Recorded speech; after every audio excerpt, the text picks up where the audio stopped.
dan kemudian memerintahkan semua orang dengan berkata, yang laut balik ke laut, yang di darat balik ke darat.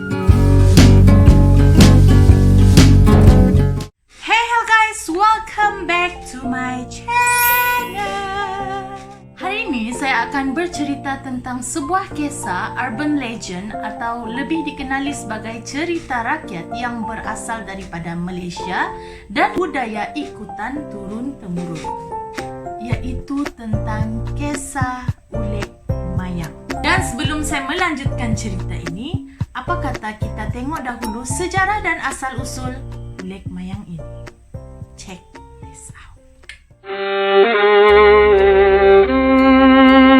Ulik Mayang adalah sebuah tarian tradisional Melayu yang berasal dari negeri Terengganu, Malaysia, di mana sebuah lagu unik akan dinyanyikan dengan iringan orkestra Melayu yang terdiri daripada gendang, gong, biola, dan akordion.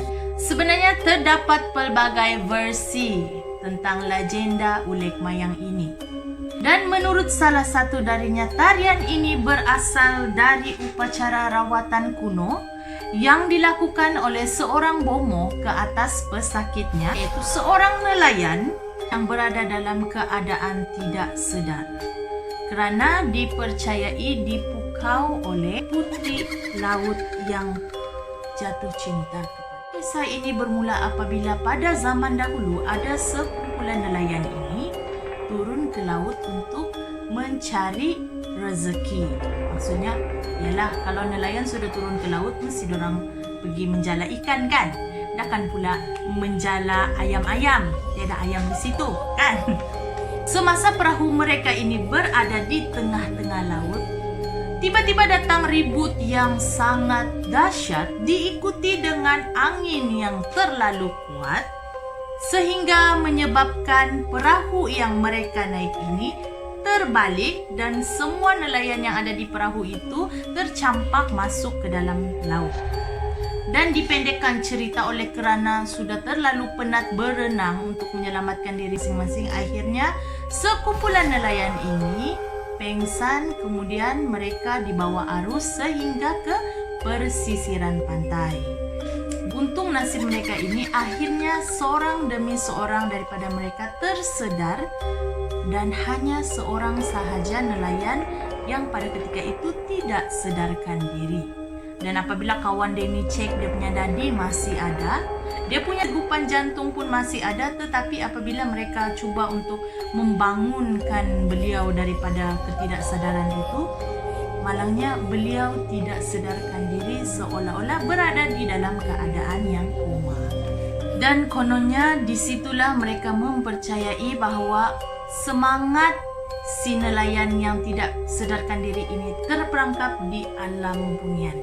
Oleh kerana pada zaman itu kepercayaan terhadap animism terlalu kuat, maka kawan-kawan si nelayan yang pengsan ini pun tadi pergilah cari bomoh yang handal untuk menyelamatkan kawan dorang ni. Kemudian dorang cari dan akhirnya mereka berjumpa dengan seorang bomoh yang dikira handal. Dan disebabkan si bomoh ini tadi membuat upacara memanggil kembali roh si nelayan ini tadi, menyebabkan putri ini tadi marah. Kemudian dia menyeru 5 lagi saudaranya untuk melawan bomoh yang tadi tu. Pertarungan antara si bomoh dan keenam-enam putri ini tadi berlanjutan sehingga kan menyebabkan putri 7 ini turun. Dan putri 7 ini merupakan puteri yang paling sulung. Dan pada ketika itu putri 7 ini pun berkatalah kepada adik-adiknya dengan dialog, "Ku tahu asal usulmu." Kemudian memerintahkan semua orang dengan berkata, yang laut balik ke laut, yang di darat balik ke darat. Kerana si bomoh ini terhutang budi kepada si putri 7 ini tadi, iaitu putri sulung, maka mereka mempersembahkan nasi yang berwarna kepada putri 7. Dan dipercayai upacara tersebut berkekalan sehingga kedatangan Islam untuk menunjukkan rasa terhutang budi mereka kepada Sang Puteri. Dan sekarang kita akan tengok macam mana upacara ulek mayang ini dilakukan untuk menyedarkan si nelayan tadi.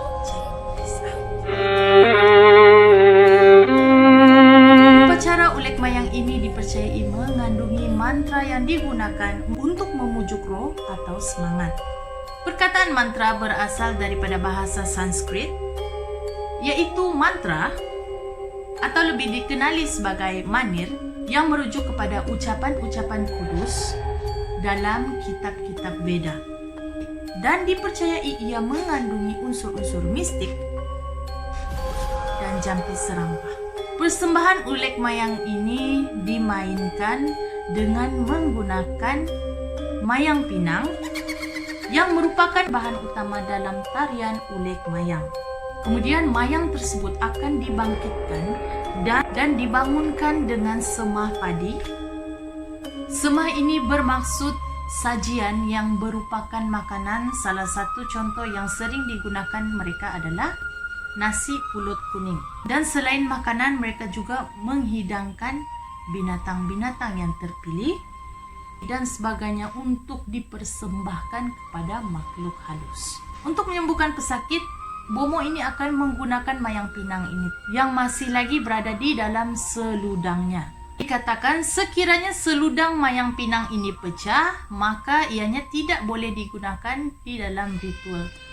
Seterusnya, Bomo akan menggunakan sebiji guri tembaga dan diisikan dengan air, sebatang lilin yang diperbuat daripada sarang dan madu lebah, berti padi, kemenyan dan beberapa kuntung bunga seperti bunga melur, bunga melati, dan bunga cempaka. Apabila tiba waktunya, si Bomo ini akan membakar kemenyan dalam dupa. Seterusnya melihat arah asap yang sekaligus memberikan petunjuk bahawa arah itulah nanti penyakit itu akan keluar. Dan dari arah yang berlawanan, Puteri Tujuh ini akan dipanggil untuk menyempurnakan proses pengobatan tersebut. Ketika upacara ini dijalankan, kawan-kawan si pesakit ini tadi akan menyampaikan seloka ataupun pantun. Kemudian persembahan ini dilakukan secara beramai-ramai, terutamanya pada waktu malam ketika bulan purnama tepi pantai dengan membuat bulatan, dan Bomo yang tadi itu akan memegang mayang pinang dan duduk di dalam bulatan tersebut. Biasanya pemain terdiri daripada mereka yang berusia daripada 15 hingga 40 tahun, dan setiap peralatan yang mereka gunakan ini akan diasapkan dengan kemenyan. Setelah itu si Bomo ini akan melilit kepalanya dengan kain batik. Kemudian dia memakai sejenis kain berwarna putih yang diperbuat daripada benang kapas, dan beliau duduk sambil mengolek. Apabila si Bomo ini tadi mulai menyanyi, bulan rebana mula mengiringi, diikuti dengan tingkah laku yang tertentu. Dalam upacara ini, rebana itu tidak boleh tersalah kerana dikatakan ianya akan mengurangkan konsentrasi si Bomo ini dalam memanggil 7 puteri beradik ini, dan dipercayai mereka tidak akan datang ke alam. Sekarang guys, kita akan tengok revolusi dan tarian ulek mayang selepas kedatangan Islam. Check this out. Jika dahulu lagu ulek mayang ini akan disertakan dengan tarian, dan ritual ini dilakukan sebagai kaedah untuk merawat penyakit, namun selepas kedatangan Islam, tarian ulek mayang ini kini dijadikan sebagai persembahan-persembahan di majlis-majlis yang tertentu, dan persembahan ini hanya berlangsung selama 10 minit berbanding dahulu yang dilakukan selama 20 hingga ke 30 minit, dan setiap olahan dan gerakan tari serta susunan muzik dilakukan selaras dengan perkembangan zaman dan penerimaan masyarakat kini. Ada segelintir masyarakat kita ini menganggap bahawa lagu ulek mayang ini adalah salah sebuah lagu yang seram kerana ianya berkaitan rapat dengan pemujaan dan ritual-ritual mistik yang digunakan pada zaman dahulu. Dan ya guys, itulah kisah tentang Ulek Mayang. Bagi orang dulu-dulu sebelum kedatangannya Islam ini, mereka lebih mempercayai kepada unsur-unsur mistik yang berkaitan dengan makhluk halus. Dan dengan ritual-ritual tersebut, mereka menggunakan untuk merawat penyakit seseorang yang disampuk, disihir dan sebagainya. Namun apabila zaman telah berubah, lagu ini sebenarnya adalah lagu untuk persembahan-persembahan biasa sahaja. Dan sekiranya anda mempunyai cerita yang ingin dikongsikan kepada saya, bolehlah anda email saya ke nurulsyafinasjumadi92@gmail.com. Tekan lonceng untuk mendapatkan update terbaru daripada saya. Terima kasih kerana sudi singgah ke channel saya. Thank you guys. Bye.